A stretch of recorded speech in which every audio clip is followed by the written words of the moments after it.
Yeah, today we're lucky to have Matthew Johnson, Professor Matthew Johnson, who's uh, been at OSU for a number of years now, and I kind of view him as a MacGyver type of a person. He sort of has knowledge of lots of stuff, and he can put these interesting systems together. And I think you're going to hear a little bit about that today. He came to us, he graduated from Columbia with his PhD and did some postdoc work there. And he's actually been involved in co-founding a company, and he's been involved in some startups and around the sensing area. And yeah, I think you'll find his work quite interesting. And let's just hear what he has to say. Great. Thank you, Alan. Okay, so I'm Matt Johnston. I appreciate the introduction. I'm going to be talking today about some of our work in stretchable electronics, as well as some of our work in sort of rigid electronic systems. I'll give a brief introduction to sort of the work we do in general, which, as Alan alluded to, is somewhat broad. I've picked sort of these specific topics because I think they nicely encapsulate the theme of this term's tech talks, which are circuits and materials and devices, right? So these areas incorporate sort of both of those. Okay, so broadly, what my lab works on is trying to make electronic sensors smaller or cheaper or more portable, getting them sort of off the benchtop and into the lab, or sort of off the benchtop out of the laboratory and into the field, into your pocket. And so we use a variety of technologies and techniques to do that. At the core of a lot of our systems are silicon integrated circuits. We also use a lot of micro and nano fabrication approaches, MEMS and NEMS, to build some of these sensor materials on the IC surface. And we've gotten pretty involved over the last few years on heterogeneous integration, which is really taking different technologies, circuit technologies, packaging technologies, and bringing these together to build new systems. And that's actually where a lot of the focus will be today as we move forward. So shown here is just sort of an example. This is somewhat older work, but this is basically taking a benchtop bioinstrument, in this case, a quartz crystal microbalance, which is used for surface analysis, both in chemistry and biology, and really shrinking it down and building a similar performing system, or in many cases, better performing system, but that is much, much smaller. And we'll talk about some of the challenges that we're trying to address there now. As we go through this, if you have questions, please feel free to unmute yourself and interrupt me. You're also welcome to post a question in the chat. We've been doing those Zoom teaching now that I'm comfortable monitoring both. So please feel free to ask questions as we go, but I will leave plenty of time at the end as well. Okay, so before we jump into the specific topics that we'll be looking at today, just to give you a broad sense of some of the things we work on here at Oregon State, my group. We work on a lot of different kinds of sensors directly in silicon integrated circuit technologies. So optical sensors, chemical sensors, biosensors. Shown here is a very wide dynamic range optical sensor. So this is a similar sort of technology that you would find in your CMOS camera or CMOS imager in your smartphone. Here we are applying some new techniques to really extend the optical dynamic range. What that means is we can now image from very, very low light to very, very bright light, using both new devices as well as sort of new circuit architectures. We do a fair bit of work in energy harvesting. Energy harvesting is sort of borrowing or stealing energy from the ambient environment to power systems. In this case, we're interested in wearable devices, both for sort of consumer and medical applications. And we have shown that you can use basically body heat, right? So the body is warmer or cooler typically than the ambient environment. And you can use a device called a thermoelectric generator to extract some of that energy. There are some pretty challenging sort of fundamental hurdles there around sort of voltage levels and power levels. And so we've done work on extracting energy from this very, very small thermal gradient, using, again, some sort of novel silicon integrated circuit approaches, and have shown the ability to have sort of truly batteryless bioelectronic devices. And so we'll be continuing that work, of course, moving forward. And then just sort of randomly to show some of the other applications as well as technologies we work on, as well as some of the other people we work with across both our department and across the university. We are working on smart bandages with collaborators from chemical and bioengineering, as well as within ECS, and collaborating with the vet school for some early testing of those. We do a lot of work in sort of standard biochemical or bioelectronic measurement techniques for diagnostics, so blood diagnostics, biofluid diagnostics. And then we have some newer work in neural interfaces, both new devices and new circuit approaches for doing readouts on, in, or around the brain. So a lot of exciting work going on there. Okay, so almost all of our projects involve some sort of integrated circuit technology at the core. But what I want to focus on today is actually how do you get these things into wearable systems or into sort of other formats that aren't supported by sort of traditional electronics packaging. Okay, so we'll start actually with stretchable and flexible electronic integration, and some of our work in 3D printed electronic circuits and systems. And then I will show also some of our work in heterogeneous integration using some emerging packaging techniques. And this is specifically for getting some of these IC-based sensors into sort of cartridges or things like that, where you could use them for rapid medical diagnostics. So jumping into stretchable electronics, I of course want to credit up front the people who really do the work here. So this work is led by Callan Vatsky, one of my PhD candidates, and Kyle Clocker, another PhD candidate. And we've had a lot of help over the last 18 months and continuing this year from Victoria Vasquez, who's a BS student in electrical and computer engineering here at Oregon State. Okay, so to get started, what do we really mean by stretchable circuits? So this is a video, and what we really mean when we talk about this are stretchable printed circuit boards, okay? So there's a whole other sort of universe of research in stretchable semiconductors and sort of stretchable transistors. Our interest is actually in really stretchable interconnects so that we can still use and take advantage of silicon integrated circuits and all of the power and speed and computation that comes along with that, but still build relatively stretchable or conformal systems. Okay, so stretchable PCBs is one way to think about this, printed circuit boards. So why do this? I think there are a variety of interesting applications that are not quite possible now, but will be with sort of more conformal electronics. So this includes wearable devices. So shown here is an electronic sensor. It's basically a strain sensor that you can use for measuring biomechanical angles. And there's been a lot of work in sort of demonstrating that broadly for wearable suits to capture motion, which is interesting for research applications, may be interesting in the future for virtual reality, augmented reality, and sort of interacting based on body position. There's a lot of future interesting work, I think, around electronic skins. So similar here, also I would put in electronic textiles or smart textiles, basically fabrics or other materials that are stretchable, flexible, conformable, but have sort of electronic sensors built in, or computation built in, or actuation built in. This project actually came out of our work with some soft roboticists.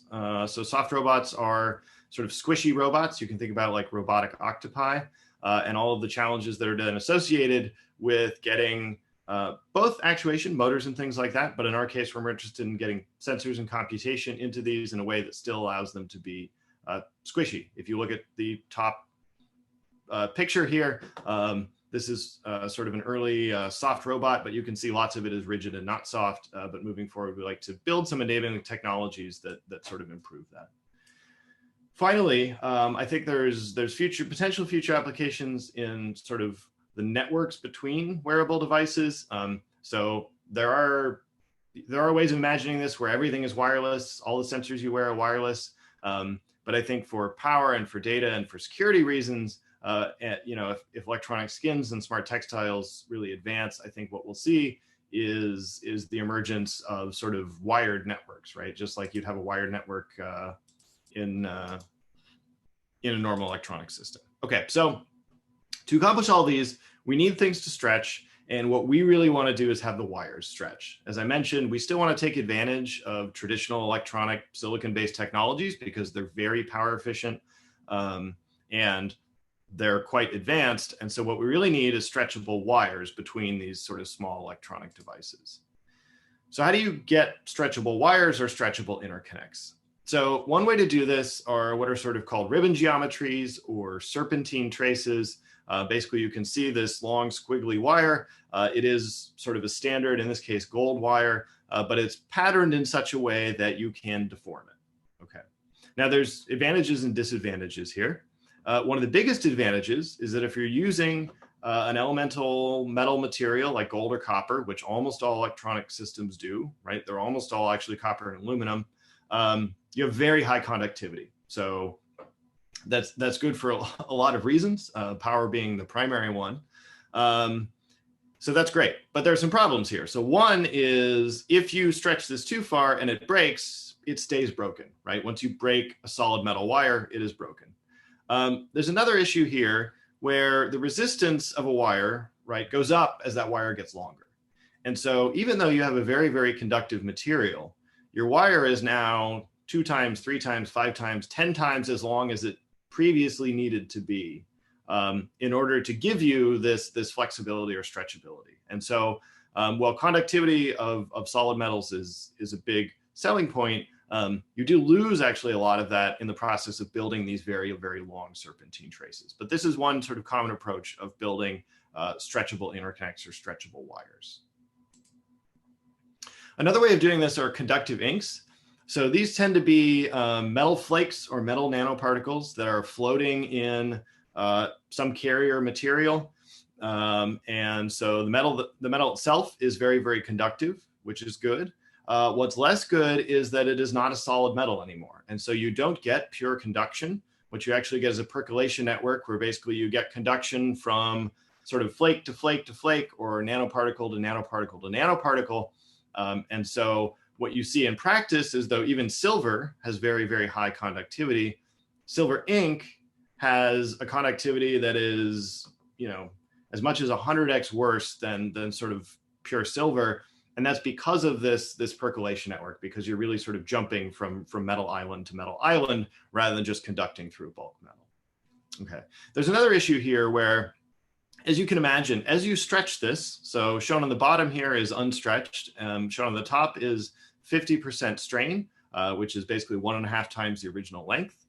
And you see the gaps get bigger. And so your conductivity gets much worse.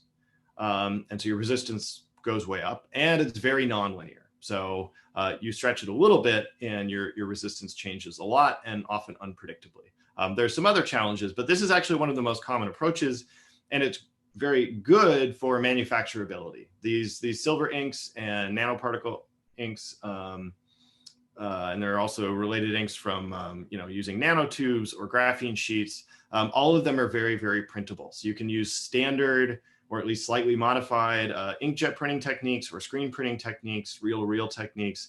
All of the ways that printing is done now at an industrial scale, you can reuse with a lot of these conductive inks. So that's a major selling point there, but there are some significant challenges. Our approach takes advantage of liquid metals, which is somewhere in between. So liquid metals are elemental metals or alloys thereof. So they have high conductivity, not as high as gold or copper, aluminum, but still quite high. They are liquid at room temperature. So we use a mixture of gallium, indium, and tin.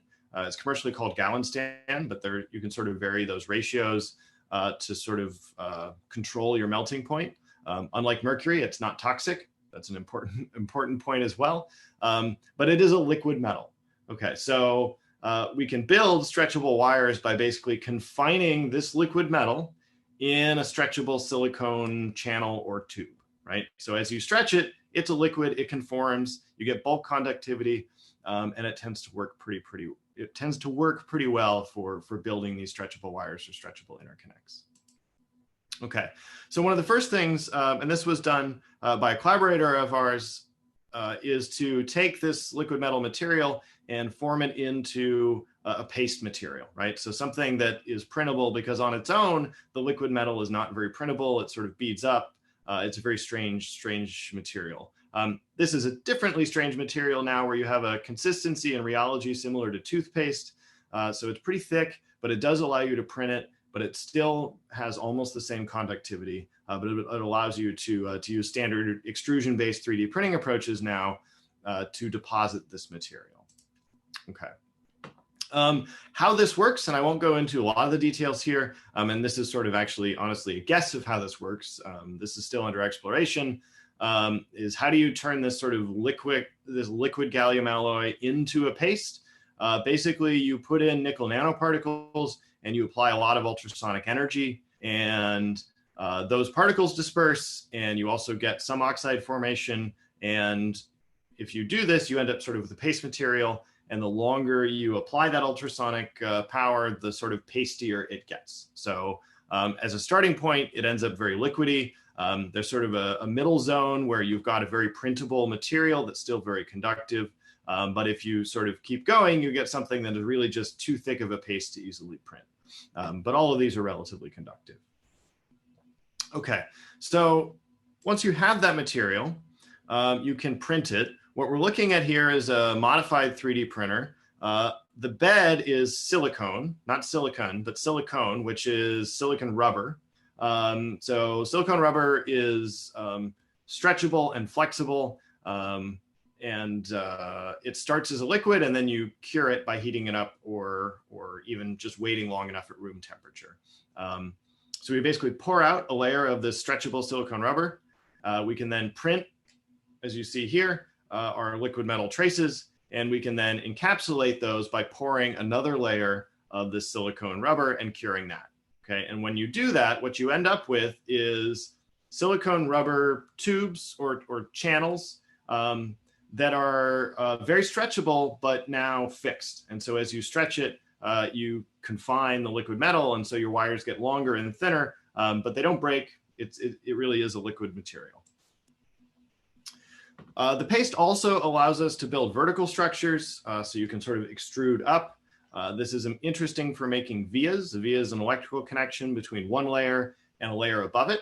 So you can imagine printing one layer, pouring silicone, but you have an island that sort of sticks up a little bit beyond that layer. So now you can connect that to have electrical layers that connect sort of through these vertical connections. All right, so for those of you who are familiar with printed circuit boards, this will look pretty familiar. This is relatively low resolution. So these are millimeter lines and millimeter spacings and very large integrated circuit packages. But this is sort of an interesting starting point where we can take what we would have built in a printed circuit board, reformat that design so that it's printable using our liquid metals, print this on a stretchable silicone substrate in multiple steps and multiple layers. So this is a 2-layer circuit, and then it's fully encapsulated. In this case, it's a very simple circuit. It just blinks an LED. But this does show now that, so this was sort of our earliest demonstration that we have good stretchable interconnects and functional circuits coming out of that. Okay.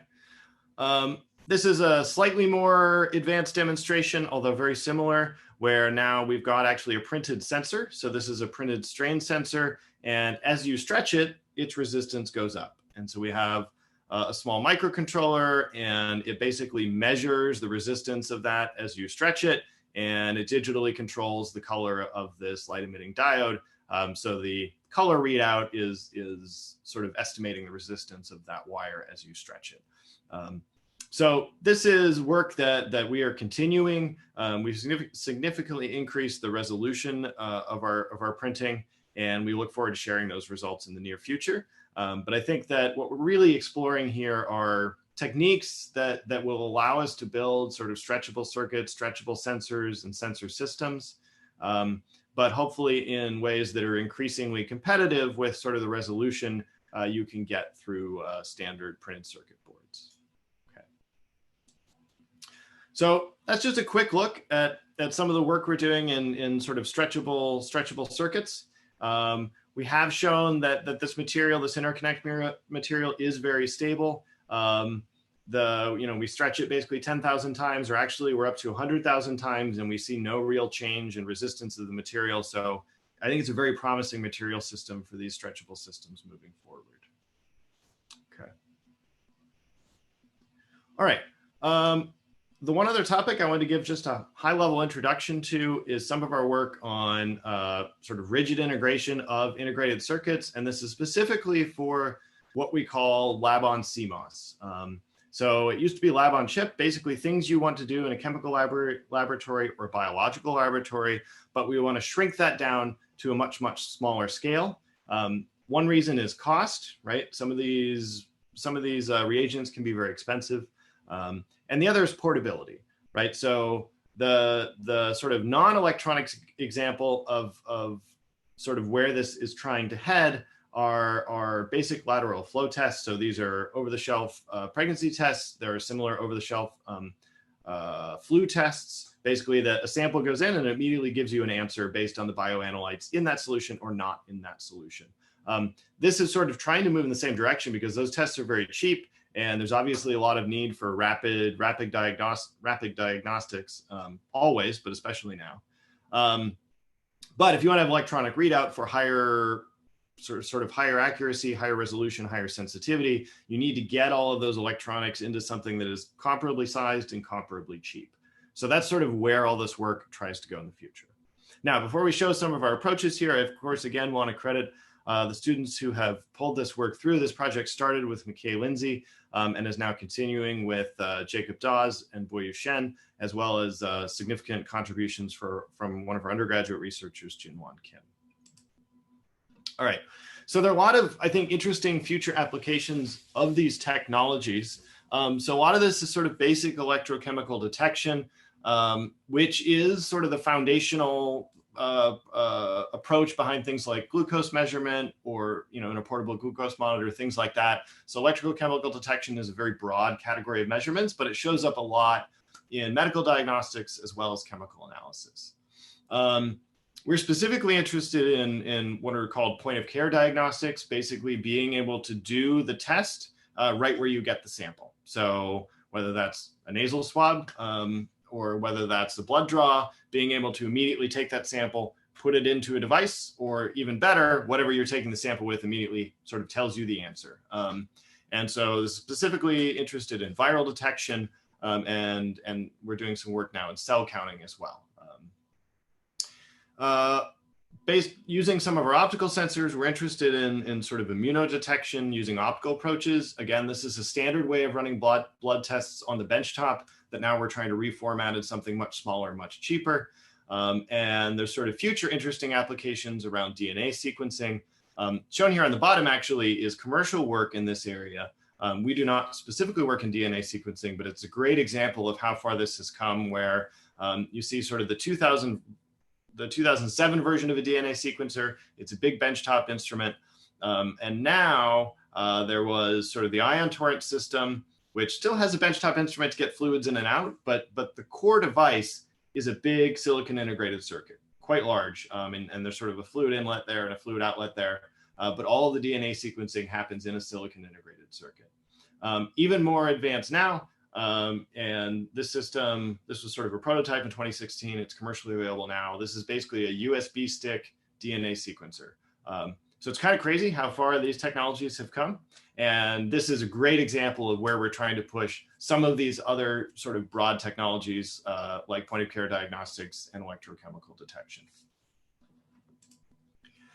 So a lot of what we're trying to do here, though, is basically get the fluid sample to the electronics. That's one of the core challenges that turns out to be hard. I don't think anybody sort of expected that to be such a hard problem, but you can build the sensors, you can build the electronic readout, but getting that to sort of talk to or interact with the fluid in a way that is scalable and manufacturable and reliable turns out to be quite challenging. So just a brief primer for those of you who do not come from an integrated circuit background. So when we typically think of circuits or electronic devices, you imagine maybe a green board like this printed circuit board. One of these is an integrated circuit, right? So it's lots of transistors and other electronic elements crammed into a tiny, tiny area on a silicon wafer, okay? But in reality, what we're still looking at here is basically a piece of plastic with some big metal feet coming out that we can solder to. So if you were to look inside that, that's where the integrated circuits really are. So in our group, we do integrated circuit design. So this is basically laying out transistors and capacitors and all those sort of things to build the circuits you want to build. But then they are still fabricated at commercial foundries, right? So you may be familiar with this, but this is really integrated circuits as a manufacturing technology, right? The ability to put billions or trillions of transistors onto a silicon wafer and have them all sort of function together. This is really the manufacturing technology we're taking advantage of here. So we do design here, but fabrication is always done at a commercial foundry.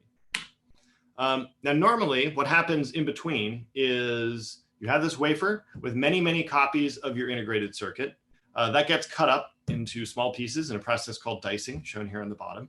And that is what gets put into this plastic or ceramic package that can then be soldered onto a printed circuit board or used sort of in an electronic system, right? So these are sort of the steps between transistor level design and the final package that you would see in an integrated circuit that ends up in a phone or in a computer or anything like that.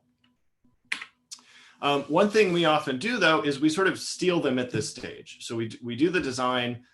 Fabrication still happens at a commercial foundry, but after they are cut out of the wafers, we take these bare silicon die, and we do that so that we can build new devices on top of them, or because we have sensors in the substrate. As you can imagine, once you put one of these small pieces of silicon into a closed plastic package, it doesn't matter if there's an optical sensor there or a chemical sensor there, you no longer have access to it.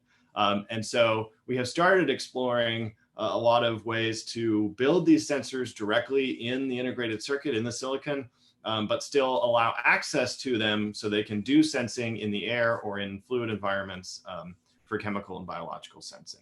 So really what we're going to be working with is sort of integrated circuits that we pull from this dicing stage before they go into packages, and using different kinds of packaging to sort of improve the ability to do fluid sampling directly. Okay, so knowing that, what we're looking at here in this left picture is a single integrated circuit dice. There's no scale here, but it's probably 2 to 3 millimeters on a side. And the way that that then connects out to one of these plastic packages is through a technology called wire bonding. These are literally tiny gold wires or aluminum wires that are sort of ultrasonically welded onto a metal part of the top of the chip and then ultrasonically welded out to another pad. And that's what connects to those big feet that you see in any of these sort of packaged electronics. So if you were to look inside of one of these, you would find a wire bonded chip, and that connects out to the big feet we can solder to. Okay, so there are more advanced techniques for doing this sort of packaging, but they all involve turning the chip over. And if we have a sensor right on the surface of this chip, we can't turn it over. Okay, so wire bonding is sort of the only approach historically. And the only problem with it, it works really well, but the problem with it is that these are not planar, right? These wire bonds come up and out. And so if we want to get fluid to the surface and get fluid out, that becomes a real challenge because of these wire bonds sort of sticking up out of the surface. So another way to maybe go about this is to take those integrated circuits, and rather than sort of gluing them to a surface and wire bonding to them, we take them and we embed them in a planar surface. So now they sit flat, sort of fully embedded in another substrate that now we can go and we can do metallization, but now using just flat deposited metals or lithographically defined metals. I'll sort of describe what I mean by that.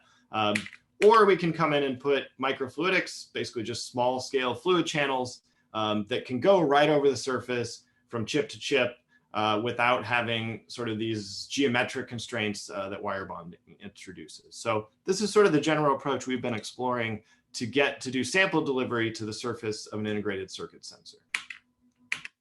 Okay, so the way this used to be done was basically you would still wire bond, but then you would cover your wire bonds, which then creates sort of an open, pool in the middle. So this works quite well, and this was done for a really long time, and it is still done quite a bit. where you sort of protect the wire bonds and you've got a fluid channel right in the middle. This works. The downside of this, of course, is now you can basically drop your fluid into the middle, but you can't control it. You can't run it through very, very small channels that go along the surface of the chip. And so there are some real limitations here that we set out to address. And though this technique has major limitations, of course, on the far right, we use it ourselves and continue to do so because it is not really a solved problem, but it's something that we are looking into. So as a related example, if we go back to that commercial DNA sequencing integrated circuit, this is basically the same approach where all of the connections on the outside of that integrated circuit are covered and protected. And you've got a big plastic sheet that goes over the top with one fluid inlet and one fluid outlet. So this is still sort of the industry standard for getting fluid to the surface of an integrated circuit chip. Okay. Ooh. All right, so the manufacturing technology we use for this is called wafer-level molding. And the way it works is you take your integrated circuit. I think the middle panel is probably the most useful one to think about this. You take your integrated circuit. In this case, there are 3 copies of the integrated circuit. You turn it over onto a temporary carrier. You then come in and you squeeze this liquid epoxy all over the surface, and then you heat it up to cure it. And then you can release that. So what this gives you now is something that looks like a silicon wafer, but the wafer material is epoxy. So it's robust, it's chemically inert, it's relatively thermally conductive, and totally flat in the surface of that now are all of your individual integrated circuits. All right. So this is used now in industry for building integrated circuit packages that have multiple chips inside of them. This is called system in package or multi-chip modules for those of you who are familiar with that. But it is an existing manufacturing technique that we are trying to use in conjunction with some of our other approaches to solve this problem of getting fluid to the surface of the integrated circuit. So this is an example of one of our sort of custom optical sensor ICs. This has been molded out into one of these epoxy wafers. And so you can't really tell sort of looking down from the top, but it is perfectly flat across this interface or perfectly to within a couple of microns. So there's very small step, either up or down of a couple microns, but it's basically now just a flat surface with the IC right in the middle of it. What this allows you to do is to then use sort of standard clean room techniques to deposit wires. So now we can lithographically define these wires. These can be evaporated or sputtered. And so basically, rather than have wire bonds that sort of pop up, we have wires that are very, very flat, right? So these are 100, 150 nanometers thick. They still give us sort of a fundamentally flat surface where now this is the integrated circuit. These sort of yellow octagons on top are our connections to the circuits, or in this case, the devices, the optical sensors underneath. And we've now got a wire going to each one of these electrical connections, and you can see it moves relatively seamlessly over the edge of the chip. Okay. And this is always done sequentially. If you're familiar with clean room fabrication, this will look quite familiar. If you're not, basically you go layer by layer and you basically build temporary stencils, deposit metals, remove excess over and over and over again to build layer by layer. It's the same process sort of in the abstract that is used for building integrated circuits.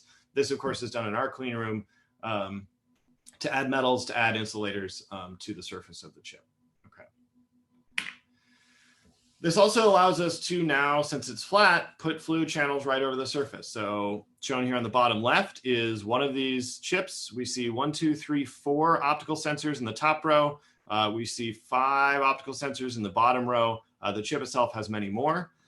We've now electrically connected to them, and we can now put down a fluid channel, right? So this is an empty fluid channel. It's got a transparent roof. You can imagine this just like a sheet of laminate or transparency material going over it.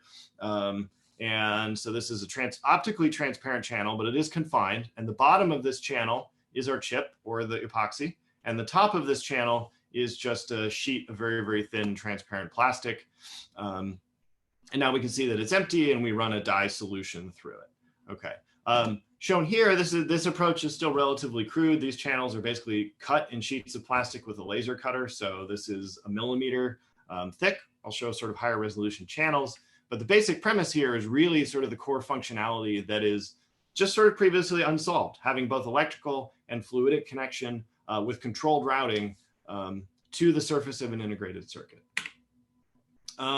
You can then use that to sort of start to run. This is not a bioexperiment. This is sort of a surrogate bioexperiment where we're just measuring the transmission of different fluids with different dye densities. And this mimics a chemical reaction that's very common that's used in sort of blood testing where things turn more green at higher concentrations of whatever you're looking for.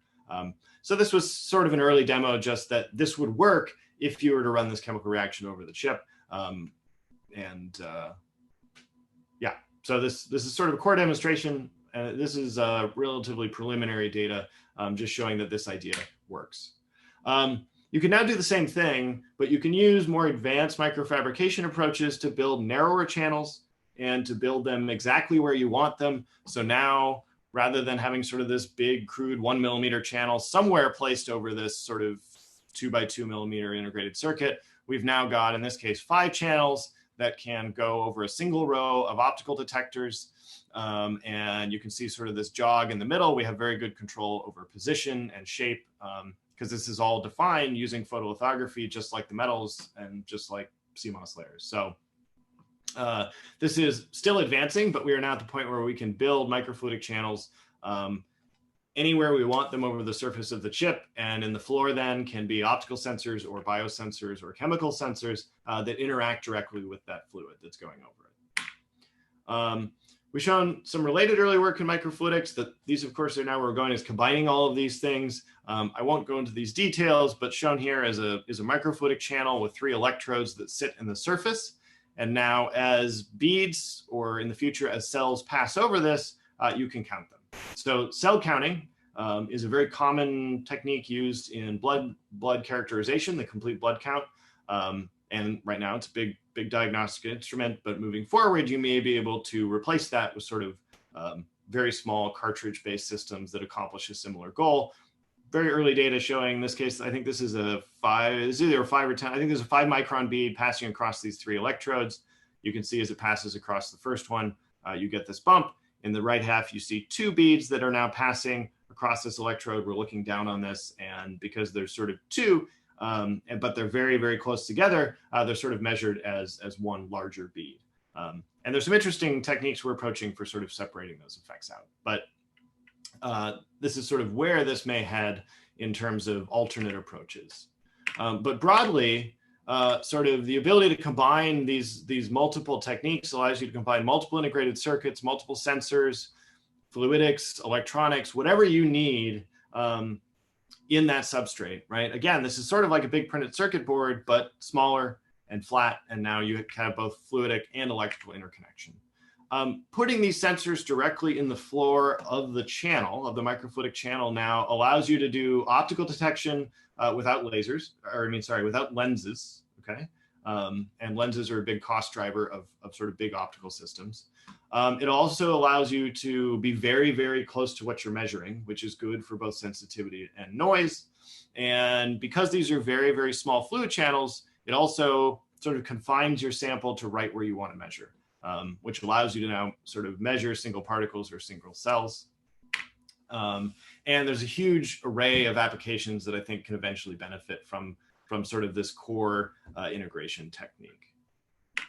Okay, so broad look at just sort of 2 of the packaging areas we're looking at to bring some of our integrated circuit sensors into sort of formats that can be used for biosensing, used for chemical sensing, used for biomedical applications, sort of in the stretchable wearable device arena, as well as in the sort of flat, low-cost cartridges for biosensing and chemical sensing.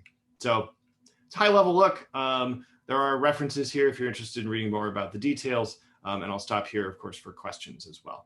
Before we break, I'd like to thank our sponsors who've sponsored all of the work you've seen here, as well as the other work going on in our group. I'd also mention, of course, if anybody is interested, we're always looking for new partners in these endeavors. So With that, I will stop and I'd be happy to take questions. Again, if you have a question, please just unmute and ask, not a huge group. Or if you'd rather post in the chat, that's fine as well. Thank you. Yeah, thanks a lot, Matt. That was really interesting. So you see why I call him a MacGyver. MacGyver on a microchip. If you give MacGyver those sorts of tools, that's what you get. So yeah, any questions from the audience? Hi, yeah, this is Mark Reed. On the stretchable electronics, it seems like it'd be a really interesting set of trade-offs to maximize data rate that you want to ship down or between elements. You've got a question of how fine can you make it, and that impacts how many connections you can make, say, to an integrated circuit. You've got changes in your transmission line impedance, and how would you go about optimizing data transfer? Yeah, that's a great question, and one we're actively looking at. So as you stretch these, as you mentioned, sort of the transmission line properties change. The resistance changes in a very predictable way, but some of the other features, like as you stretch it, if you imagine sort of a two-wire stretchable interconnect, they also get closer together, so your capacitance changes and sort of all of that changes, but not predictably, right? If this is going to be a wearable device, you don't know when that's going to change.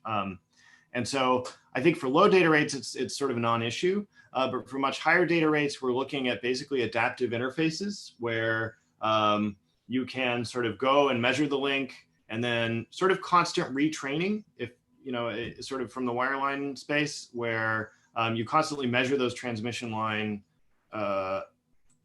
characteristics and then adapt your input output on your chip to sort of support that. I think it's a really interesting technical challenge and a really hard one. I think that approach might work because if you think about sort of how quickly you're stretching, that's actually pretty slow, right? So that's sort of hertz level, or even maybe tens of hertz. Whereas even if you're only training once, 1 millisecond of every second, that might be sufficient. Things like that. So we're looking at adaptive interface approaches to address that. But I do think it's not going to come up until you're looking at sort of very high data rates in these stretchable applications. That's great question. Okay, so we have two questions. Oh, did you have something else, Mark? No, thanks. Okay. So we've got, there's a question in the chat and somebody has their hand raised. So Bill, are you still on? Do you want to ask your question? Bill Isaacson?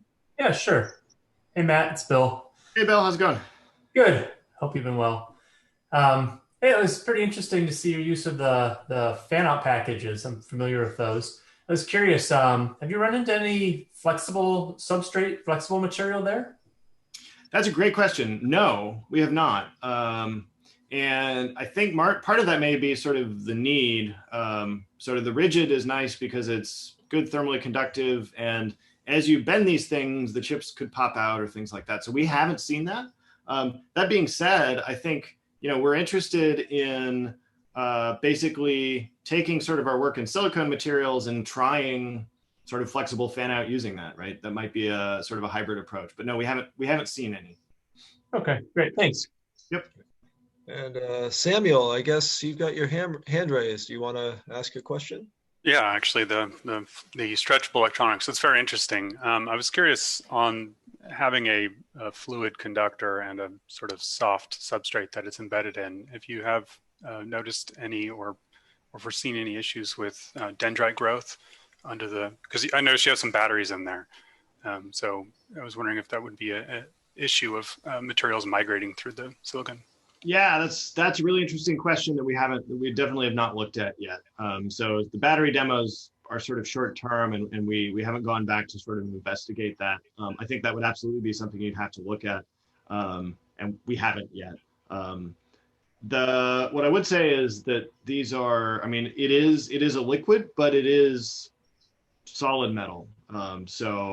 I think there's going to be really interesting interface effects, but I think they'll be very different than you see sort of at solid-solid interfaces. But it's great area to look into. Thank you.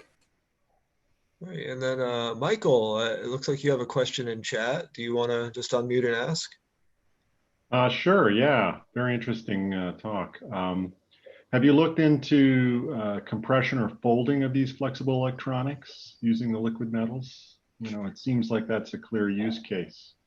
Yeah, for sure. And we have looked at it a little bit, although it's been very qualitative, but sort of we've done a lot with stretching. We've done a little bit with compression.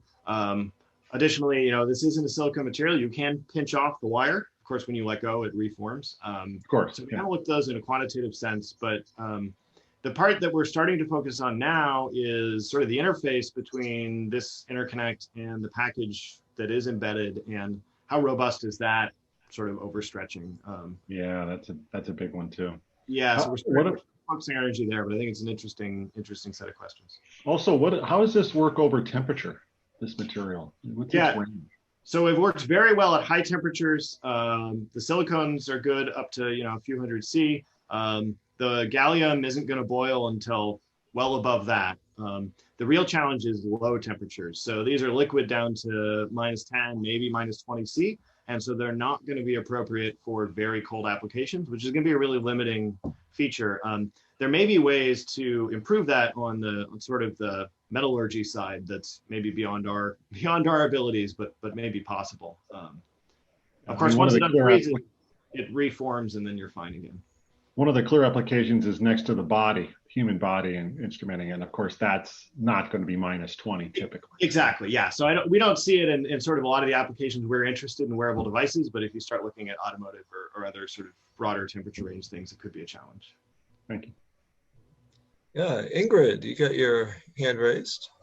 Yeah, thanks. It was a great talk, Matt. Thanks so much. Thanks, Ingrid. Michael's question got me thinking about twisting. Mm-hmm. I know folding and compression is kind of one of those things you're going to want to think about and explore maybe later, but the twisting aspect, especially with wearables, because it looks like right now you're focused on strain rather than position, but I was curious because you're limited by that serpentine layout that you were talking about really seemed to be aimed at like a stretching in a single plane, and I was wondering if there was a twisting application for that, or how you think it would function if it was, if you could speak to that. Yeah, that's a great question. So that's something we haven't done yet. As you noticed and as you observed, we're looking at sort of just one-dimensional linear stretch here. We are working sort of, since this came out of the soft robotics application, we're exploring a couple of applications with some of the soft roboticists who work on basically robotic snakes or silicone snakes. And there you could imagine building strain sensors that, if you have a few wires that can measure that twist. I think there's a lot of really interesting applications there in the soft robotics domain that get well beyond sort of just measuring in one-dimensional strain. So it's something we're excited to explore and are starting to talk to some of the groups over there with. Yeah, could you have like an impedance or resistance kind of use that inherent characteristic of these types of sensors as a way to kind of solve that problem, or give more information back around? It's just interesting. Yeah, I think you can. I think basically it just comes down to clever geometries that sort of isolate whatever direction, whether it's axial, whether it's rotational or sort of linear that you're trying to measure. So I think it comes down to sort of the geometry of your wires, but I think it would work. Yeah, and maybe even multiplexing the wires too. Yeah. Cool. Yeah. Great ideas. Thank you. Oh, we've got even more. So Ben, you've got your hand raised. You have a question? Yeah, thanks. This is Ben McCarroll. Thanks for your talk, Matt. My question, I know in the past you guys have done a lot of work on energy harvesting. Mm-hmm. And so I'm wondering if you've been able to marry the energy harvesting with, I don't know, either a patch or some sort of a flexible material where you could measure, I don't know, electrocardiograms or photoplasmographs or something like that. Have you looked into that, and what could you do with the power you can generate? Yeah, so the first answer to your question is that's something we're actively working on, sort of exactly the sort of systems you described that bring together both our energy harvesting as well as some bioelectronic readout. We have demonstrated that there is enough energy harvested from sort of a few square centimeters of thermoelectric device to power a circuit that it can't do really ECG, but it can at least sort of detect heart rates and send out a wireless pulse related to that. I think there is enough power to do more interesting bioelectronic measurements.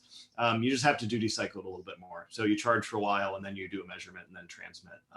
So that's something we're actively developing both demonstrations as well as core technologies around. Because yeah, that's sort of a clear synergy between our work in energy harvesting and sort of IC sensors and now wearable or stretchable interconnects. Okay, thank you. Yeah. Okay, Simon. Hi. So Matt, maybe I think a lot of the questions here have been on the flexible electronics, but I was interested in the work on kind of single molecule detection cell level work. I remember back during your PhD days, you were doing work on piezoelectric mass detection for inner particles. Any thoughts about resurrecting that kind of effort, especially in the current atmosphere, if you don't mind the pun? Yes, for sure. So we have started building piezoelectric devices again here at Oregon State. As Simon mentioned, that's something I worked on as a graduate student. And you can use these piezoelectric sensors for measuring basically different gas molecules. And we believe that sort of if you change them a little bit, you can also use them for measuring things in liquid. You can basically functionalize the surface and then run a biosample over that. And you functionalized it to bind to virus particles or antibodies or whatever you're looking for. And you can then get a direct electronic readout of that stuff in solution. So we are certainly looking at trying to sort of resurrect some of that work and now combine it now that we finally have the ability to do sort of IC level fluid delivery. It's a good question. Awesome, thank you. Thanks, Simon. All right. Well, do we have any more questions? This has been quite a flurry of questions. Might be a record. Going once. Oh, there we go. We got another one. So Scott. Hi. I was wondering the variable delays and then the energy harvesting both seem like great applications for asynchronous or delay insensitive type circuitry, things that wake up, do job, and then turn off. Are you investigating those sort of things at all? We are, yeah. So that's sort of the next extension of the work in energy harvesting is building sort of more intelligent power management systems that sort of have that ability to sort of charge until you have much more energy available, wake up, take a bigger measurement, transmit more data, and then go back to sleep. And yeah, I agree. It's going to be asynchronous because you're basically just going to sit and wait until you have enough energy. So we are starting to build some of those sort of higher level power management architectures. Cool. Thanks, Scott. Any other questions? All right. Well, that's been a great discussion, and yeah, thanks a lot, Matt. I'll clap for you. That was a great presentation. Thanks. And yeah, so everybody, we'll be back in 2 weeks with another great presentation. So yeah, stay tuned. Great. Thank you all. Any further questions, you can find me on the EECS website. Always happy to chat.